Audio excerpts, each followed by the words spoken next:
Well, hello there. If you found me, you've dug pretty far deep into the YouTube search in a quest to find answers for what kind of gym flooring you should go with. This is a very difficult question for most home gymmers, because most of the time if you go on any form of social media and ask this question, what you'll get is stall mats. You gotta use stall mats. You gotta use stall mats. Made me a man. But are stall mats really the answer? Or are they just the new trend in gym flooring? Or the cheapest option in gym flooring? Well, hopefully keep watching, and this video will shed some insight on that.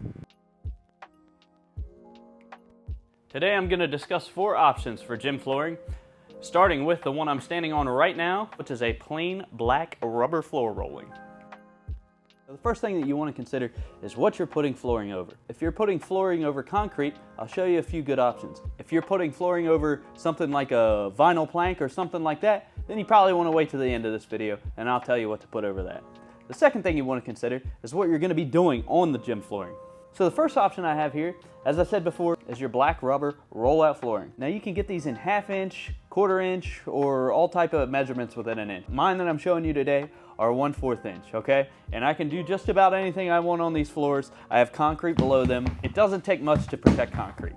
Like I said, these aren't the thickest things in the world. I bought these thinking that they were gonna be temporary, so I moved up to something thicker. But as you can see, 2 years later, they're still here and they're still holding strong. So as I said before, it doesn't take much to protect concrete. Is it gonna be your strongest option? No, but we'll get to that later. Sorry, I had a weird gas bubble there. Drawbacks of these flat black pads is that they are a little difficult to clean. And it can be kind of hard to find a cleaning device for them because it is kind of a rougher surface. Which leads me to my next point. The next thing I'll talk about is your rubber rolls with colored specks in it. These have the same advantage of the flooring that I just showed to you, other than the fact that they're easier to keep clean. Because when you have colored specks in your floor, not only is it a cleaner aesthetic, but it shows dirt less. You're gonna have a much better time, not necessarily keeping them clean, but having them look clean. Now, these rubber floors that I just talked about don't have to be bought in rolls. Some companies sell these in puzzle pieces. They sell them in little squares, things like that. If you don't mind like the little puzzle piece lines in your flooring, that's fine. It's the same concept, same deal. Again, there are stronger options than this. We'll get to that. The next option that I'm gonna talk to you about, which you probably already thought about, is the cheaper option, which is just to go out and buy Cap or Dick's Sporting Goods brands, little foam puzzle pieces. Don't do that.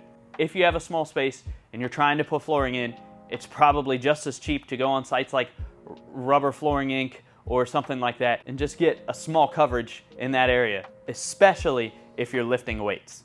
I had these floors, I had them for about a year, and that was about all the life I got out of them. And when I had all this heavy equipment assembled on top of it, I had to break it all down and replace that floor. Every time you make a crease in them, it's permanent. Every time you make a tear in them, it's permanent. They're also not gonna protect the floor you put them over. They cause issues with your balance. They don't provide any hard support whatsoever. If you need something just to put like a treadmill or something on in a small space, sure, go with these. But I'm telling you, they're not gonna hold up. If you're gonna do weightlifting and different things on these pads, they're not gonna hold up for you. Now then, the time has come. Are you ready? The next thing that I'm gonna talk about is horse stall mats.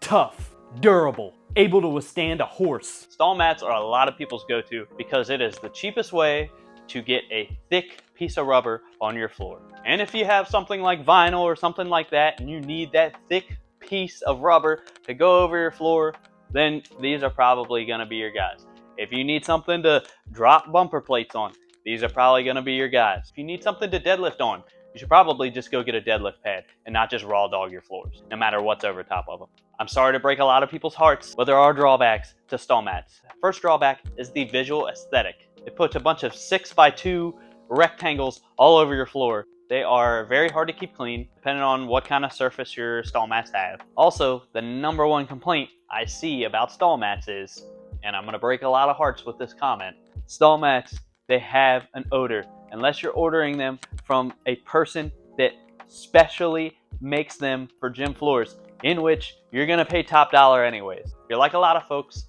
and you just want cheap floors and you just want something that's thick for not a lot of money, you can go down to Tractor Supply and you can pick these up for probably $40 to $60, however cheap you find it in your area. At the end of the day, all these mats have their drawbacks, okay? It's up to you to make the decision of what works right for you. And like I said before, 2 things you need to consider. what floor you're putting this over. Another thing you need to consider is what exercises you're going to be doing on this. Power lifter, you might just go ahead and say stall mats are what I need because I need something that's going to stop a lot of force in my floor. I hope this video helped a lot and it was a little informative and filled in some of the blanks in the areas that you're still unsure about. And as usual, please subscribe. Thank you for watching.